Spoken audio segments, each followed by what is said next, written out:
Yeah. Oh, man. Remember when we missed the flight to California because we were drinking with Mike?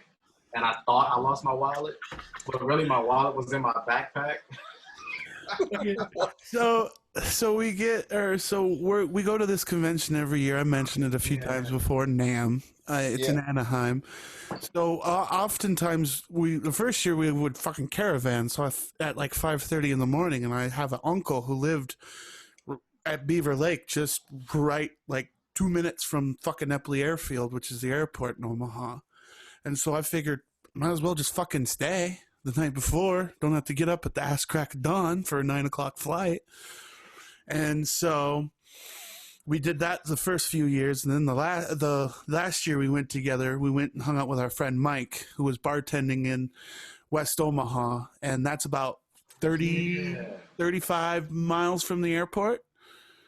And so we get there. We drink till like 3 o'clock in the morning. We're just like, oh, we're so fucked in the morning, dude. Like I remember we get to Mike's house and we're just like, oh my God, dude, how are we going to get up at like 6:30 for like an 8:10 flight?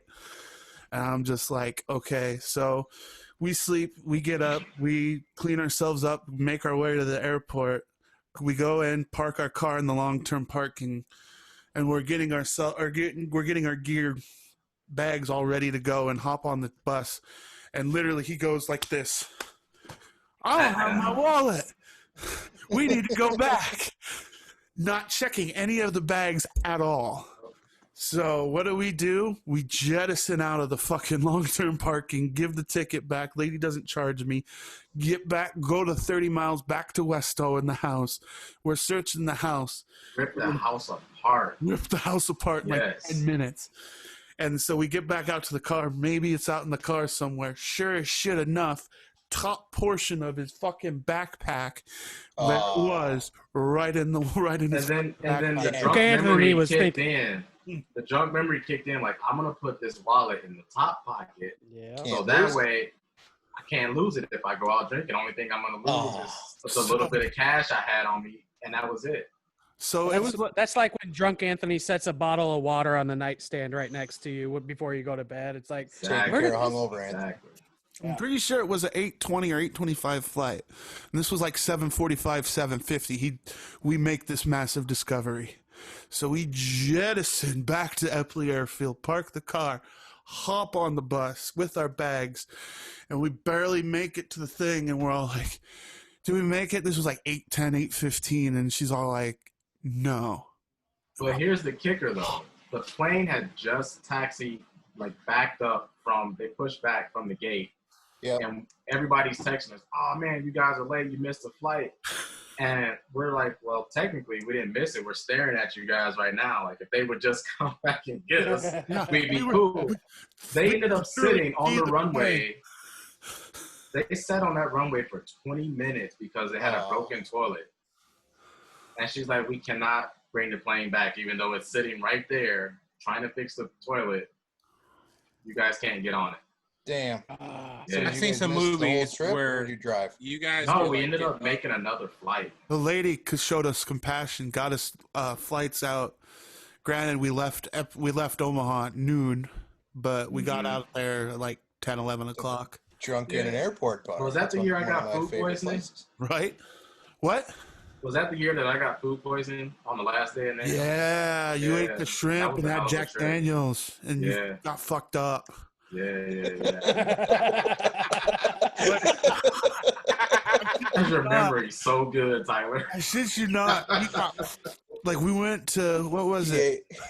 We might have to add that clip to the end of this podcast. Yeah. That shrimp and that Jack Daniels, you got fucked up. I don't have a timer. I have never seen him get so annihilated. I literally go up to the room the next day and he's just vomiting all over. Fuck. It was bad. But here's the thing, and I think what happened was not Tyler's fault this time, but a friend of ours from Colombia who has a very, very heavy accent did not understand You know, when you do like the shot on a ski, you know, they set the shots in the ski and everybody picks up a shot. It wasn't my fault either. He wanted to do a shot ski, but the bartender couldn't understand him, and all she kept hearing was whiskey. I want whiskey. And he was like, yeah, I want 5 whiskeys. And we just kept taking shots of whiskey because he kept ordering them. But really, he's like, no, I want to do a shot ski. We want to do these 3 in a row. And he was trying to get on some girl, and it was like not working out because that bar was so flooded. So they're just like, sure, more whiskey. And they barely even charge you because there's so many people. They really just expect you to really tip heavily. Yeah.